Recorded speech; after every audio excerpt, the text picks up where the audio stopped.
Hurra! Endlich ist es Sommer, was wir so lange erwartet haben. Oder Dolce Vita, Sommer, Sonne, Strand, Meer, frische Bergluft. Wir entspannen, wir sind gut drauf. Wir schlürfen unsere Cocktails. Mensch, die Welt ist doch klasse.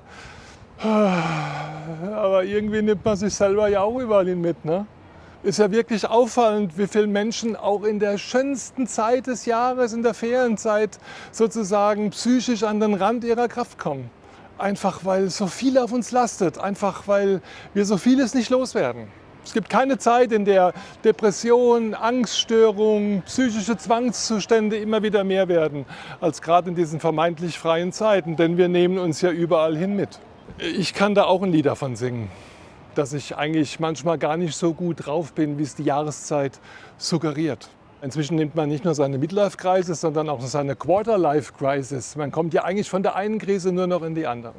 Ich habe in den letzten Jahren gelernt, es ist so wichtig, dass man dann innehält.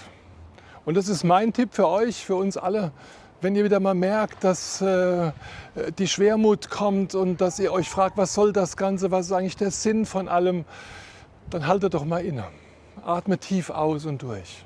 Nehmt euch Zeit, wieder die kleinen Dinge zu sehen, euch an den kleinen Dingen zu freuen, an der Sonne, die eure Haut wärmt, an dem Wassertropfen, der langsam von eurem Arm runterfällt, wirklich an dem genussvollen einen Trink, den ihr genießt, an dem guten Wort, das ihr von Menschen, die euch wichtig und wertvoll sind, hört, an den Orten, die ihr neu entdeckt und über die ihr staunt. Und dann kommt neu die Frage, wie lebe ich? Wie will ich leben? Was ist mir wichtig? Worauf richte ich mich aus? So sind Ferienzeiten, Freizeiten gute Zeiten, wenn wir so anfangen, über unser Leben nachzudenken und es nicht zulassen, dass aus der einen Depression sofort die andere folgt. Im Monatsspruch für August sagt Paulus, bis hierher hat mich Gott gebracht. Gott hat mich bis hierher gebracht. Das ist auch mein Bekenntnis. Ich habe ein tiefes Vertrauen, dass im Letzten der Sinn meines Lebens getragen wird von der Hand Gottes, die mich hält. An guten und an schlechten Tagen.